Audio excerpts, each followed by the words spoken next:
Hello everyone, this is Moses from Wilona's Cave. In the previous episode of the Witcher campaign, the party set out to find the monster or entity that is causing so much torment and grief in the dark forest. We ended the previous episode by rolling on a random encounter table and discovering that the party walked up to a campsite with all of its inhabitants slaughtered. Before we get into this episode, I wanted to mention that I created a poll on the Wilona's Cave YouTube channel. The poll I created asked the community what they would like the scene setup to be. Overwhelmingly, the community voted for the first option for the episode 7 scene setup. The options stated the following. One of the party members recognizes a body in the campsite. Now, I do not know which party member, nor do I know whom they recognize. Both of those aspects will come from dice rolls. Okay, first off, let me go to Mythic and find out if the scene has been modified, and roll a d10 against a chaos factor of 6. So if I roll a 6 or lower, then the starting scene that the community chose will be modified. Let me drop in a d10 in the dice tray, and re-roll, and it rolled on a 1. That is an odd number, so that means that the scene has been altered. If it was an even number, it would have been an interrupted scene. Before I continue with the scene, let me roll a d4 to find out which party member is the one that recognizes the body. Merrick is 1, Hannah is 2, Diggory is 3, and Elros is 4. Let me drop in a d4, re-roll, and it rolled on a 4. So Elros recognizes a body at the campsite. Okay, now that I got that settled, let me figure out how the scene has been altered. Now, what I'm going to do now is not in the rules for Mythic without being prompted to do so, but nonetheless, I'm going to roll on the event, meaning, action, and subject tables and interpret the words that I roll on. Let me drop in a d100 and re-roll for the action, which is a 61, which is oppress. Now let me re-roll again for the subject, and it rolled on a 55, which is suffering. Well, that's just fitting, isn't it? The bodies around the campsite were tortured to death. So how the scene of one of the party members recognizes a body in the campsite has been modified is that Elros not only recognizes a body, but he also remembers seeing a scene like this before in his travels of trying to leave this dark place. Alright, now let's get to the narrative. Elros walks up slowly to the campsite and focuses attention on one of the bodies laying on the ground. Elros looks back at the rest of the party and says, "I recognize this person. He was a close friend of mine long ago. What is he doing all the way out here, so far from his home?" Who is this person? Let me use a great supplement called Une and roll on NPC Noun to find out the profession of this person. Let me drop in a d100 and re-roll, and it rolled on a 12, which is a journeyman. I am going to interpret that the body of the person Elros recognizes was a very experienced blacksmith. Now let's get back to the narrative. Elros continues. "This man was the best blacksmith in the town where I grew up. I didn't have much when I was a young child, and he used to make toys for me with the scrap metal he had lying around his shop." Hannah is visibly saddened by Elros' story. Elros stops speaking because he noticed something about the body of his dear departed old friend. He kneels down next to the body. Remember now, we rolled oppress suffering.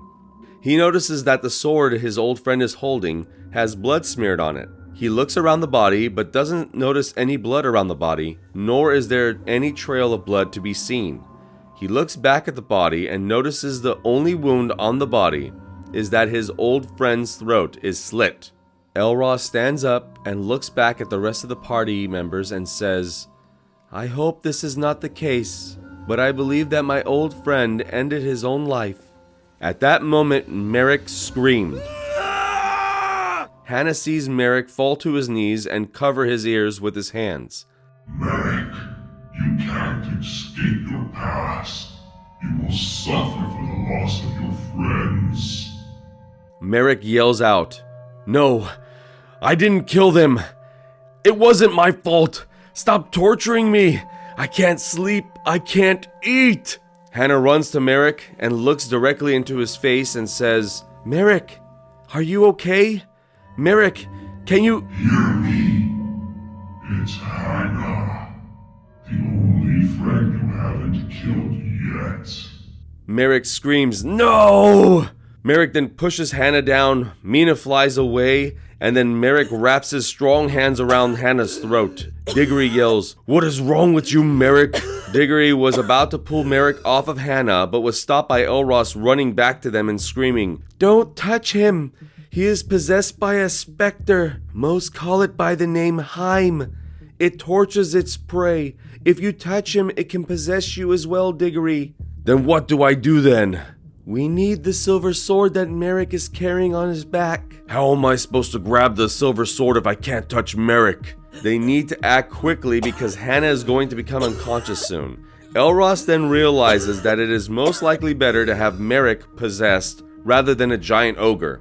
It is not worth risking Diggory touching Merrick and getting possessed. So he looks into his travel pack, which is strapped to his side, and then reaches in to grab what? Let me quickly use the table and maze rats under magical ingredients. Let me drop in a 2d6, reroll the first die which rolled on a 5, and reroll the second die and it rolled on a 1. So Elros reached in to get a potion. Now the word potion in the table is in bold, which means I need to go to the potion table and find out what this potion is. I need to hurry up though, Hannah still can't breathe. Now on the potion table, let me re-roll the first die, and it rolled on a 4, and the second die rolled on a 4. So that means the potion is a monster ability. Poor Hannah. Monster ability is also in bold, so I have to roll on that table as well. Hang in there, Hannah. We'll save you soon enough. Okay, let me hurry up again to another table, the monster ability table. Let me re-roll the first die, and it rolled on a 6. And the second die rolled on a 3, which is telekinetic. That is exactly what this party needs right now. I'm going to have Elros do a standard test with Advanced Tiny Dungeon, which means a roll of a 2d6, and there needs to be a roll of a 5 or a 6 to have a success with the use of the telekinetic potion. Let me drop in a 2d6 and re-roll, and I rolled on a 6, a success. Now back to the narrative. Elros grabs a potion bottle out of his traveling pack, uncorks it, and drinks the potion. He then reaches out his hand towards Merrick's silver sword, clenches his hand, and brings his arm in towards his body. Diggory notices that Merrick's silver sword is moving and begins floating in the air. He waits for the sword to have a little distance from Merrick, and once it was a few feet away from Merrick, Diggory then grabs the sword. Then Diggory calls out to Elros, "What do I do now?" Elros responds, "After I expose the demon, you need to swing the sword right above Merrick's body. The demon should be directly above him." At that moment, Elros reaches out his hand again and summons a fire elemental, a fiery creature that is 3 times the size of Elros. Diggory is stunned by what he had just witnessed. Elros tells his companion, "I command you to use your flaming stomp and direct a line of fire towards Merrick." Elros points towards Merrick. The fire elemental understands and lifts one of its legs and stomps the ground, shaking the ground around it. Then a stream of fire jets out of the ground towards Merrick. In the Witcher RPG supplement, A Witcher's Journal, it states that everyone in the way of the line of fire must make a reposition roll of DC 17, or they take 5d6 damage, which I'll equate to 2 damage per successful die roll in Advanced Tiny Dungeon. Also, they will be lit on fire. In Advanced Tiny Dungeon, in regards to fire, if you are fully engulfed in flames, you cannot put it out easily, and you take 2 points of damage per combat round. So Merrick, Hannah, and the Heim demon could potentially take 6 damage each, since they will be engulfed in flames. I am going to ignore Merrick and Hannah's AC and their light armor they are wearing as well. Let me drop in a 2d6 for the fire elemental's attack. The Heim's AC is a 4, so a roll of a 4 or more, it will be a success. Let me drop in a 2d6, then re-roll, and that is a strong hit, 2 successful hits. So that is a total of 4 damage, and an extra 2 damage because they all will be engulfed in flames and can't put it out quickly enough. Now Merrick is not himself and Hannah is barely hanging on. I think they are indisposed to do the reposition roll, so they will automatically take the full damage. The line of fire reaches Merrick and Hannah's bodies and it's a direct hit. They are both lit on fire and both of them scream in pain. Merrick stops choking Hannah. But there is another scream that can be heard, a loud, ear-piercing screech. The Heim demon appears above Merrick's body and is also engulfed in flames. Diggory notices the demon manifest and tightens his grip on the hilt of the sword, raises his giant arm, and swings the sword at the demon that is right above the body of Merrick. Let's see if Diggory made contact with the demon referred to as Heim, which has an AC of 4. So Diggory has to roll a 4 or above to have a successful attack. Luckily, I gave Diggory the trait of Weapon Savant, which makes him proficient with all weapons, so he can roll a 2d6. Let me drop in a 2d6, and re-roll, and that is 1 success. In Advanced Tiny Dungeon, if you roll a success on both dice, then it would be 2 successes, which is different from Tiny Dungeon 2nd Edition. Diggory makes contact with Merrick's silver sword against the Heim demon. Let me roll quickly on the Witcher RPG monster damage location on page 154 to see where Diggory hit. Let me drop in a d10 and re-roll, and it rolled on a 5, which is the torso. The sword slashes across the torso of the demon. The demon screeches even louder. So that is 1 damage, but he is using Merrick's silver sword, which has the trait of Sanctified, which means that it deals double damage against the undead, demons, or other unholy beings. So now Diggory's hit is 2 damage. Diggory also has 2 other traits that are going to give him even more damage to his attack. They are the Weapon Focus trait, which gives another damage point, and the other one is a weapon trait called Brutal N, which gives the attack another damage point. So that is a massive successful attack from Diggory with a total of 4 damage against the Heim demon. I set the HP of the demon at 15 and the AC to 4, and it has no armor. So after the Flaming Stomp fire attack of 6 damage from the Fire Elemental, and Diggory's sword attack of 4 damage, the demon's HP dropped from 15 to 5.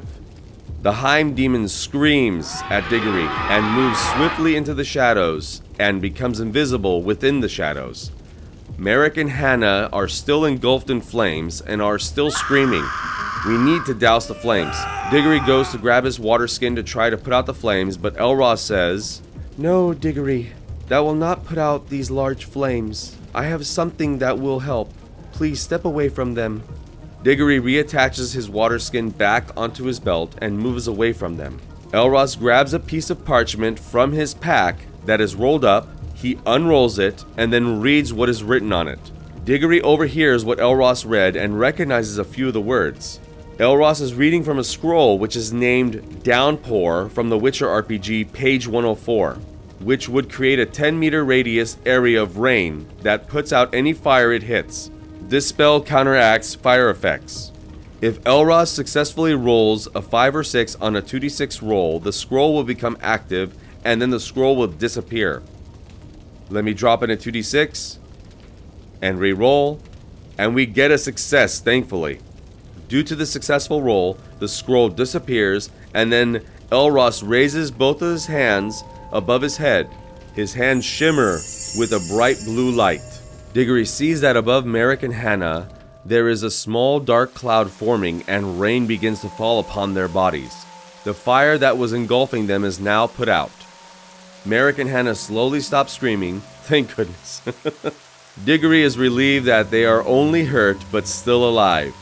He then looks at Elros and is curious about all the things he'd witnessed that Elros had done. Summoning a creature made of fire that he commanded, and then reading from a scroll to create a rain cloud. Now Diggory's character sheet has many traits, 2 of which are educated and eidetic memory. Let me roll on one of them and see if he knows what type of creature Elros's companion is. I'm going to choose to roll with the trait of educated, which can be found on page 73 of Advanced Tiny Dungeon. You gain advantage, meaning you can roll a 3d6 when checking to see if you know specific information. Let me drop in a 3d6 and re-roll, and that is a definite success. So Diggory definitely knows that Elros managed to summon a fire elemental.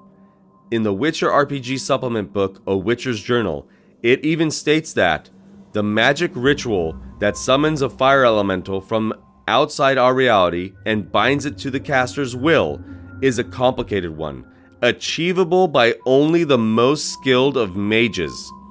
And Diggory is aware of this. And that is where we're going to end this episode. Before my bookkeeping phase with Mythic, I want to say thank you to all the subscribers that have purchased my first ebook short story for the Wilona's Cave series. I will leave a link in the description if you would like to purchase the book. If you do, it helps cover some of the costs of my channel and I appreciate it greatly. Okay, now time for the bookkeeping with Mythic. For the chaos factor, I'm going to raise it up to a 7 due to half of our party members being burned, and there is a shadow demon nearby hiding in the shadows. As for if there are any new NPCs, I am going to include the blacksmith that Elros recognized, although I do not know his name as of yet. Are there any threads that we completed? Yes, there is. We found out what happened to the inhabitants of the campsite. They were tormented to the point to their end, most likely from the Heim demon. I think we're getting closer to finding out why Elros is a critical extreme yes halfling, but we aren't there yet. Any new threads? Yes, we have a new thread. Who is Elros and what is his past history? And that will do it for the bookkeeping with Mythic. I hope you all enjoyed this episode, and if you did, please like, share, and comment. And if you would like to see more episodes like this, then please subscribe to the channel. Thank you all for watching another episode from Wilona's Cave. Happy gaming, everyone. Bye.